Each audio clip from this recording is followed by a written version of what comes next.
13 mars 1999, 13 mars 2024. 25 ans déjà que Monseigneur Isidore de Souza a rejoint la félicité céleste. Les responsables de l'hôpital de zone de Menontin s'en souviennent et honorent d'une façon particulière la mémoire de l'illustre disparu.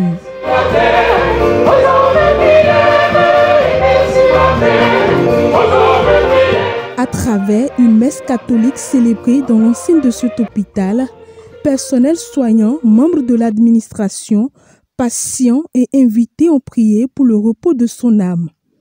Pendant cette Eucharistie, des prières ont été également faites aux agents de l'hôpital, rappelés à Dieu. Quémandez encore pour lui la grâce et la miséricorde de Dieu, pour que désormais il repose dans la béatitude éternelle, qu'il partage la gloire qui vient de Dieu avec les saints du ciel.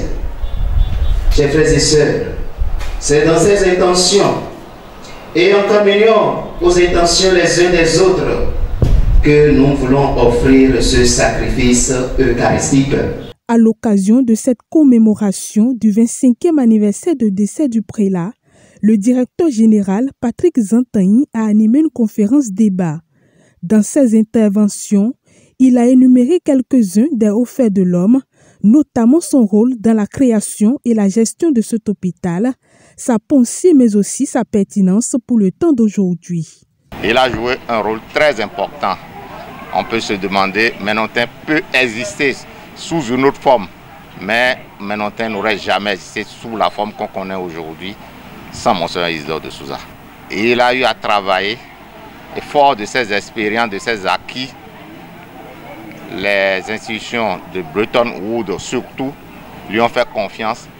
L'État béninois lui a fait confiance pour lui confier la gestion d'une structure hospitalière comme l'hôpital de Menontin à travers une association loi du 901 qui l'ont accompagné à mettre sur pied en 1991. Il s'agit de l'association médico-sociale de Menontin qui a signé un mandat de gestion avec l'État béninois pour gérer cet hôpital. C'est une première expérience et une expérience unique au Bénin. C'est une bonne nouvelle que de rapprocher le malade du médecin. Pour Monseigneur, c'est l'évangile. C'est une bonne nouvelle pour le malade de savoir qu'un médecin est prêt à le recevoir et lui offrir le salut sur le plan santé. Alors Monseigneur, pour avoir travaillé pour la santé du corps et tout en travaillant pour la santé de l'âme, annonce l'évangile de cette manière. Donc ce qui m'intéresse chez Monseigneur, c'est la confiance qu'il fait aux laïcs et le rapprochement de sa personne avec le laïc pour qu'ensemble on puisse annoncer l'évangile, pour que l'homme soit debout. Grâce aux actions du prélat, le personnel et les usagers disposent aujourd'hui de cet hôpital en pleine innovation. L'hôpital de Menontin se porte à merveille.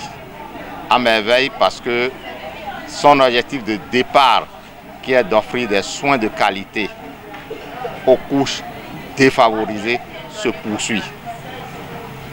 Son objectif de départ, qui est de travailler dans le cadre d'une autonomie de gestion, se poursuit. Aucune institution, aucune organisation n'est sans difficulté. Nous avons quelques difficultés, mais nous travaillons en lien avec les autorités publiques, notamment le ministère de la Santé et ses services déconcentrés, pour résoudre au fur et à mesure nos problèmes.